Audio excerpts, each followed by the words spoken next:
4월 8일 금요일 아침입니다.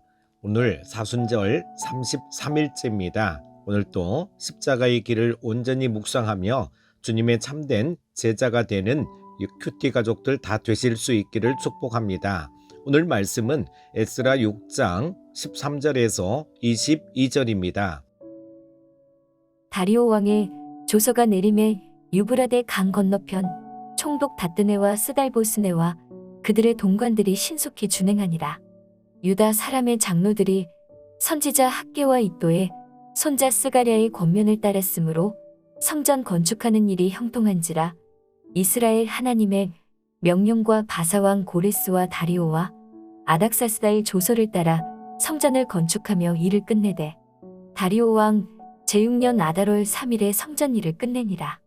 이스라엘 자손과 제사장들과 레위 사람들과 기타 사로잡혔던 자의 자손이 즐거이 하나님의 성전 봉헌식을 행하니 하나님의 성전 봉헌식을 행할 때에 수소 100마리와 수샹 200마리와 어린 양 400마리를 드리고 또 이스라엘 지파의 수를 따라 수염소 12마리로 이스라엘 전체를 위하여 속죄제를 드리고 제사장을 그 분반대로 레위 사람을 그 순차대로 세워 예루살렘에서 하나님을 섬기게 하되 모세의 책에 기록된 대로 하게 하니라.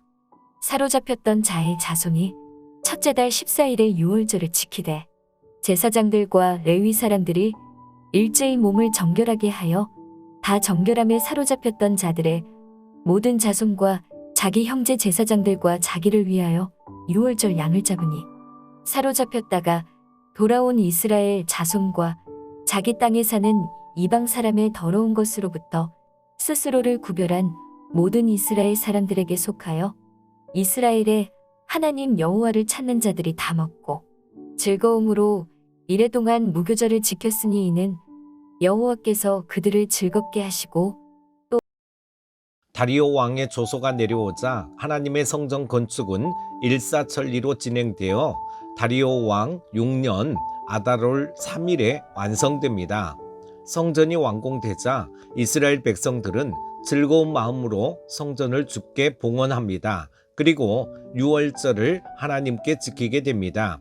오늘 본문 말씀을 통해서 하나님을 만나시고 하나님의 음성을 들으시기 바랍니다.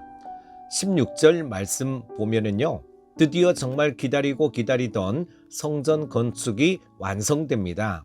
그리고 그 성전을 하나님 앞에 봉헌합니다. 봉헌을 하되 어떻게 했다고 말씀하고 있습니까? 이스라엘 모든 자손들이 즐거이 하나님의 성전을 봉헌했다라고 말씀합니다. 기쁨과 축제의 봉헌식이었다는 것입니다. 어떤 기쁨과 즐거움이 그들 가운데 있었는지 몇 가지를 살펴보고 싶은데요. 첫 번째는 그들에게 형통의 기쁨이 있었습니다. 14절 말씀을 한번 보면은요, 하나님께서 이스라엘 백성들의 성전 건축하는 일이 형통하게 하셨다라고 하는 말씀이 나옵니다.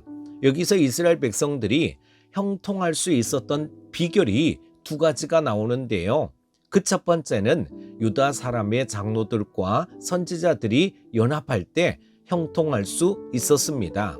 유다의 장로들은 선지자들의 애언, 선지자들의 권면, 선지자들의 말씀을 경청하고 또 선지자들은 장로들을 도와서 함께 할 때 그때 형통했다는 것입니다. 그 다음에 두 번째는 하나님의 명령이 이 세상의 왕들의 조서와 연합할 때 하나님의 명령이 세상의 왕들의 명령과 일치할 때 그때 형통하게 된다는 것입니다. 다시 말하면 세상의 왕들이 하나님의 명령을 준행할 때 그때 형통이 이루어진다는 것입니다. 결국 이 두 가지의 형통의 길을 통해서 우리가 깨닫게 되는 게 뭐냐 하면 연합함이 형통의 길이다라고 하는 것입니다. 정말 모든 것이 막힘없이 잘 진행되기 위해서는 연합함이 있어야 할 줄로 믿습니다. 그런데 연합함이 이루어지려면 그 연합의 구심점이 꼭 있어야 되는데 그 구심점이 뭐가 되어야 하느냐? 하나님의 말씀, 하나님의 명령, 이게 바로 구심점이 되어야 하는 것입니다.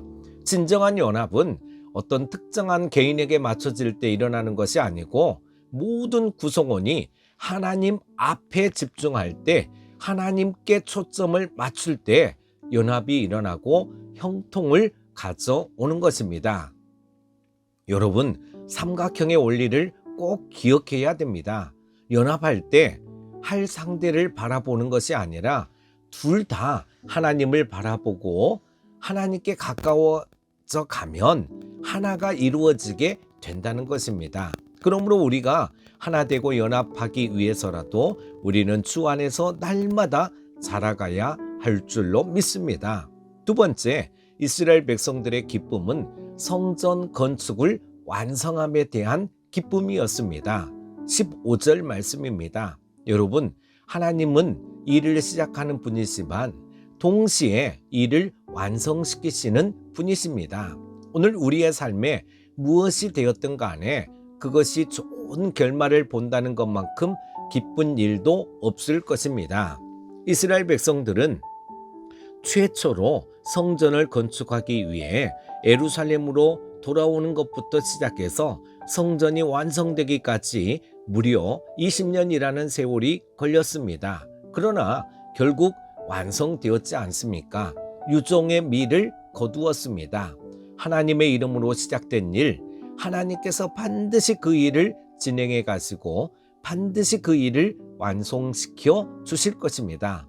하나님께서 시작하셨다면 하나님께서 우리의 때에 그 일을 완성하실 것입니다. 먼저 오늘 여러분의 삶에 완성되지 않는 어떤 일들이 있습니까? 미완으로 남아있는 일들이 있습니까? 하나님께서 그 일들 가운데 완성되는 은혜를, 유종의 미를 거둘 수 있도록 은혜를 주시기를 축복합니다. 하나님께서 그 일들을 마무리 짓고 끝내주시기를 축복합니다. 세 번째, 이스라엘 백성들에게 있는 기쁨은 드림의 기쁨이었습니다.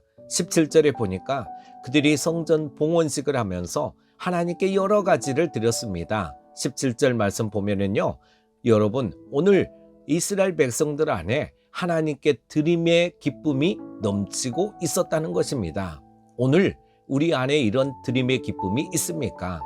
다윗은 성전을 건축하지 않았지만 하나님께 미리 성전 건축을 준비하면서 백성들에게 하나님께 드리도록 했습니다. 그랬더니 백성들이 온갖 금은 보화를 가져와서 하나님께 기쁨으로 드리는 것입니다. 그것을 보면서 다윗이 너무나도 기쁘고 감격이 넘치는 겁니다. 그래서 역대상 29장 14절에 보면 이런 고백을 합니다. 나와 내 백성이 무엇이기에 이처럼 즐거운 마음으로 드릴 힘이 있었나이까? 모든 것이 주께로 말미암아사오니 우리가 주의 손에서 받은 것으로 주께 드렸을 뿐입니다. 이렇게 고백합니다. 저는 오늘 저와 여러분의 삶 속에 드림의 기쁨이 충만하시기를 바랍니다. 오늘 하나님께서 사순절 33일째를 시작하는 큐티 가족 여러분에게 바로 형통의 기쁨, 완성의 기쁨, 드림의 기쁨으로 함께 해주시기를 축원합니다. 은혜와 사랑이 풍성하신 아버지 하나님 감사합니다. 오늘 우리 모든 아버지 하나님 큐티 가족들에게도 형통의 기쁨이 넘쳐나게 하여 주시옵소서. 미완으로 남아있었던 모든 것들이 완성이 되고 유종의 미를 드리는 유종의 미를 아버지 하나님 거두는 기쁨을 얻게 하여 주시옵소서. 또한 드림의 기쁨이 충만하게 하여 주시옵소서. 오늘도 사순절 33일째 승리하게 하여 주시기를 원하오며 예수님의 이름으로 기도드립니다. 아멘.